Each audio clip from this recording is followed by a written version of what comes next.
सिखाते हैं कि जीवन कैसे जिया जाता है। और अगर महादेव गुरु हो तो वो सिखाते हैं कि वैभव का त्याग करके भी, चट्टानों पे बैठकर भी, बर्फ से घिरे होकर भी और चिता का भस्म लपेट कर भी आनंद की मूर्ति है वो, विश्व मूर्ति कहा गया। नमस्ते नमस्ते विभो विश्व मूर्ति, आदि शंकराचार्य के मुख से निकले ये श्लोक, यानी उस विश्व मूर्ति को हम नमन करते हैं, जो अपने आचरण से सिखाते हैं इंसान को कि तुम्हारा सुख तो तुम्हारे अंदर है। शिव का शिष्य होकर और शिव का भक्त होकर दोनों में क्या अंतर? शिव का भक्त यानी सामान्यतः लोग सोचते हैं कि शिव की पूजा जो कर रहा है वो शिव का भक्त है। हालांकि भक्त शब्द की व्याख्या बहुत बड़ी है, लेकिन सामान्य तौर पे हम मान लेते हैं कि पूजा करके हम मनोकामना की पूर्ति कर लें। लेकिन क्या उससे हमें शांति मिल जाती है? कोई एक इच्छा अगर पूरी हो जाए तो दूसरी इच्छा नहीं होगी, खत्म हो गई। शिव का शिष्य होकर, शिष्य के अनुशासन में रहकर एक शिष्य को अतुलनीय शांति का अनुभव होता है, अतुलनीय, जिसकी कोई तुलना नहीं की जा सकती।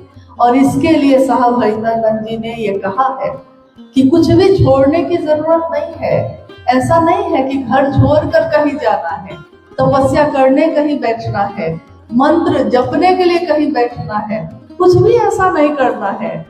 क्योंकि इसके लिए बड़े बड़े लोग जंगल में गए, पहाड़ पे गए, कंदराओं में बैठे, और शिव का शिष्य होकर अपने गृहस्थ आश्रम में रहकर, इस जीवन के झंझावात में रहकर, आप कल्पना करिए कि अगर आप चौक पे खड़े हैं और चारों तरफ शोर है, उस समय भी आपके मन को अगर शिव याद आते हैं, तो साहब ने कहा कि इससे बड़ा ऋषि, इससे बड़ा साधु कोई नहीं हो सकता।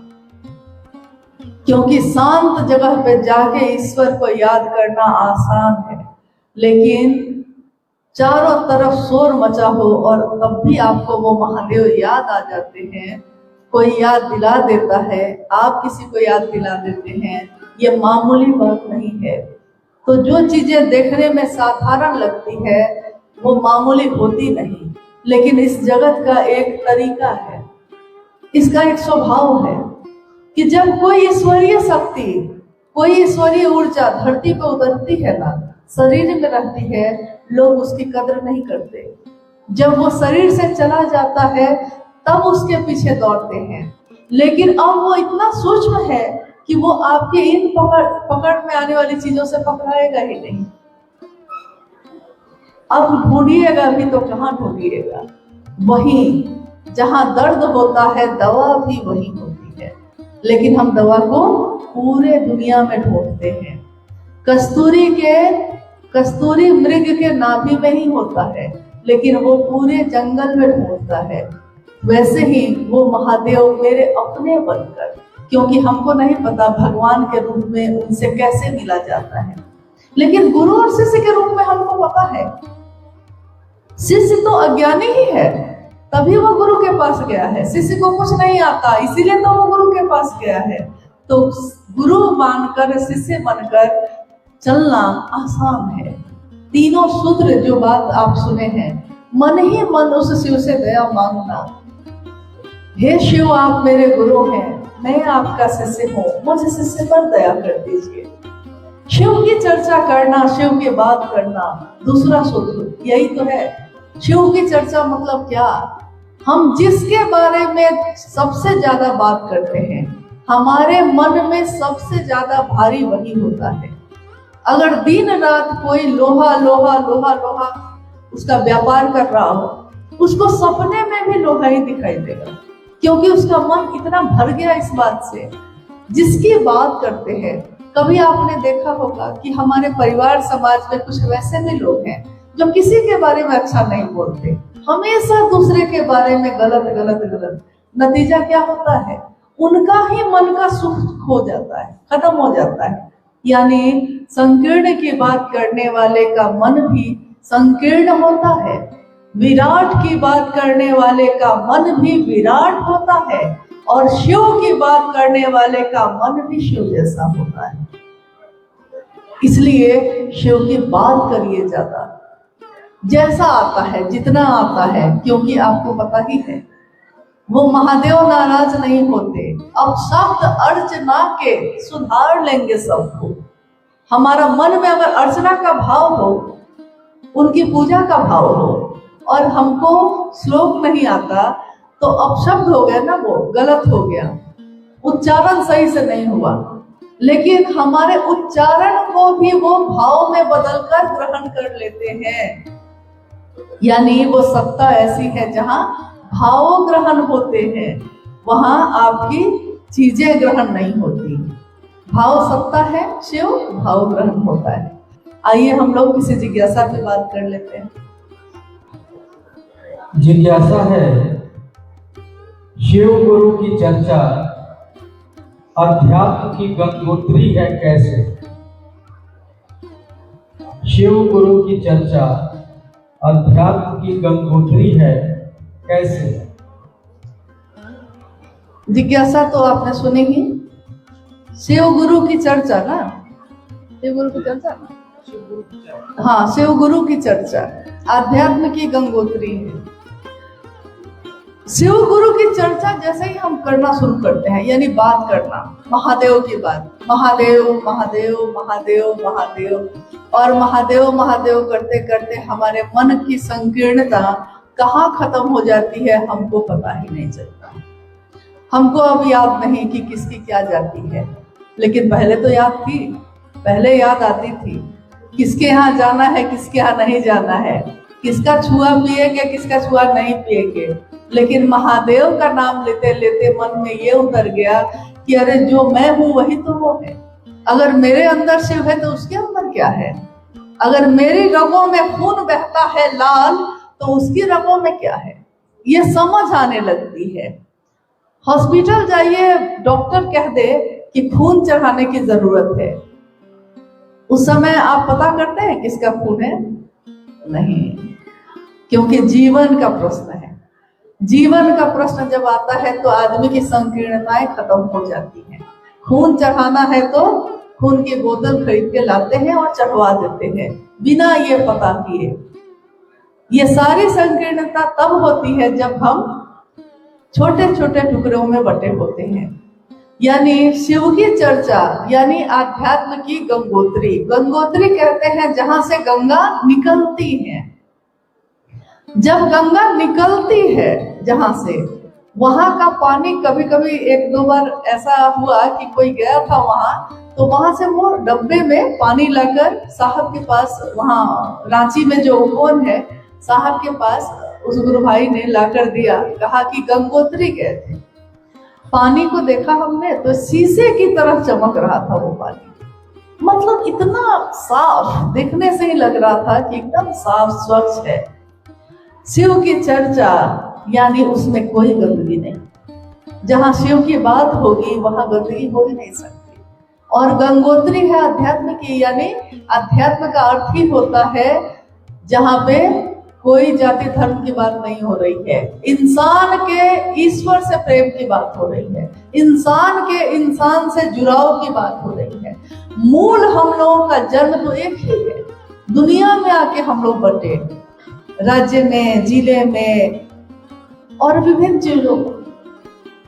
तो मूल रास्ता जो है वो शिव की चर्चा का मूल जो है आध्यात्म ही है, गंगोत्री है वो, यानी वहां से जो गंगा निकलती है, मेरे मुख से, आपके मुख से जो निकलती है शिव की चर्चा, वो जगत में जाती है जैसे गंगा जगत में उतरती है।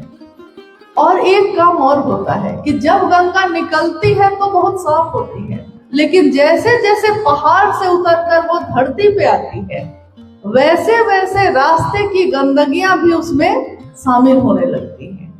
ये देखा है आपने? जहां गंगोत्री है वहां बहुत साफ है, निकलती तो बहुत साफ है, मन में कोई दुर्भावना नहीं, लेकिन जगत में जैसे जैसे गंगा उतरी तो रास्ते की गंदगियां भी उसमें शामिल होती गई हैं। अपनी पुस्तक में साहब हरिंद्रानंद जी ने लिखा है कि शिव की चर्चा, शिव की बात पावन जलधारा है, पावन जलधारा है, शिव के का मूल है। ये धरती पे आई है, लोगों के बीच आई है।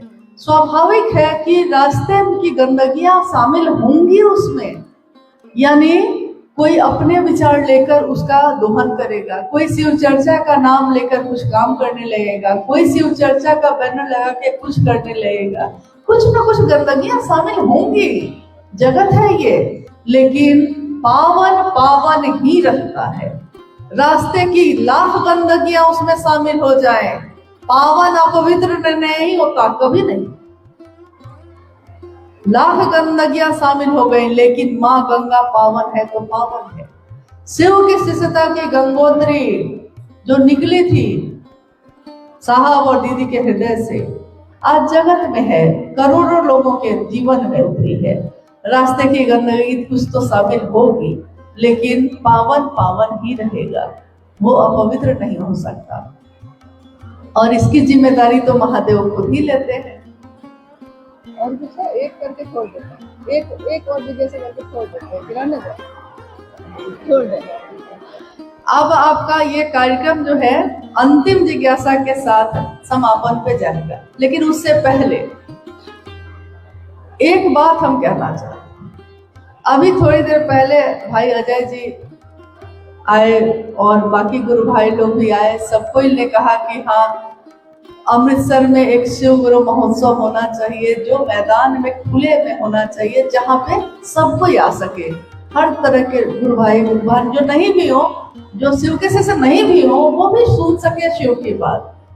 तो मेरा ये कहना है कि गुरु का महोत्सव तब मनाया जाता है जब कुछ काम कर लिया जाए। कम से कम लोगों तक ये संदेश पहुंचा दीजिए और खुद में भी विचार करिएगा कि साप्ताहिक चर्चा केंद्रों पे शिव की बात कितनी होती है। इसमें मददगार आपकी होगी शिष्यानुभूति, आओ चले शिव की ओर, अनमिलाकर, ये सारी चीजें हमारे साहब की चर्चाओं को सुनिए। क्या कहते हैं वो कहते हैं यहाँ करने जैसा कुछ भी नहीं है, यहाँ अकर या अहंकार जैसा कुछ भी नहीं है, मखमल जैसा मुलायम होने की विधा है ये। बस अपने मन को मुलायम करिए, शांत करिए। जीवन में बहुत शोर है, कम से कम महादेव के नाम पे तो शांत हो जाए हम लोग, नहीं? तो मेरा इतना ही कहना है कि आज की ये संगोष्ठी, इसमें जिज्ञासा तो और भी बहुत सारी है, लेकिन क्योंकि जितनी जरूरत होती है महादेव उतना ही बुलवाते हैं और उतनी ही बात हो पाती है। तो अभी के लिए जरूरत इतनी ही है कि पहले हम मूल चीज को समझ लें कि हमको 3 सूत्र अपने जीवन में उतारना है, धारित करना है। धारित करना मतलब अपने जीवन में उतारना, बोलना नहीं। जैसे एक बच्चा आया अपनी माँ के साथ गांधी जी के पास, उसकी माँ ने कहा कि ये बहुत मीठा खाता है, तो गांधी जी ने कहा कि 15 दिन बाद आना। 15 दिन बाद माँ अपने बेटे को लेकर फिर से आई, तो गांधी जी ने कहा कि बेटा मीठा ज्यादा नहीं खाना चाहिए, खराबी करेगा। अब उसकी माँ बिगड़ गई बच्चे की, उसने कहा बापू ये बात तो आप 15 दिन पहले भी बोल सकते थे। तो उन्होंने कहा कि 15 दिन पहले मैं खुद ही खाता था, तो मैं कैसे कहता, जो मैं नहीं करता वो आपको करने के लिए कैसे कहूँ। साहब हरिंद्रानंद जी ने कहा मैंने शिव के लिए शिव को गुरु बनाया था, अर्थ धर्म मोक्ष और काम के लिए नहीं। मुझको लोग जाने जैसा अभी तक हुआ है प्राचीन समय से, इसके लिए नहीं, मेरे शिव को लोग जाने। शिव की छवि मोहक है, लुभाती है, और जगत को मैं नहीं जानता कि इस जगत की दशा और दिशा शिव के बगैर कैसी होगी, लेकिन ये मैं जानता हूँ कि शिव के साथ ये सृष्टि सबल होगी, सुवासित होगी और शिवमय होगी। तो साहब हरिंद्रानंद जी के इस संकल्प में हम सभी गुरु भाई गुरु बहन अपना संकल्प मिलाते हैं। एक चले थे अकेले वो कारवां बनता गया, और गुरु और शिष्य की परंपरा जो चली है आज भी अनवरत चल रही है। मेरे गुरु शिव हैं, आपके भी हो सकते हैं।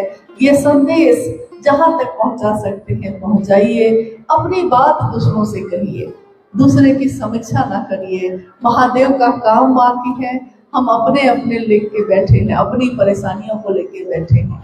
जब उद्देश्य महान हो तो अपनी व्यक्तिगत बातों की आहुति देनी पड़ती है।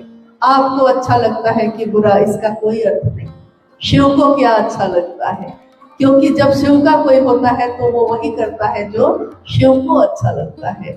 तो आइए इस काम में हम सब सहभागी बने, अपने गुरु शिव की बात कुछ कह सके इस जगत को, बस इतना भर हो जाए। अगर हमारे आने से, हमारी बात से किसी के मन में शिव का प्रवेश हो जाए, इससे बड़ा पुण्य कुछ भी नहीं हो सकता, क्योंकि इससे बड़ी मदद किसी की नहीं हो सकती। आइए हम इस काम में अपनी सहभागिता दें। आप सभी के चरणों में प्रणाम है। हम सब आप विदा लेते हैं, आगे फिर मिलेंगे। महादेव ने चाहा, सहा गुरु ने चाहा।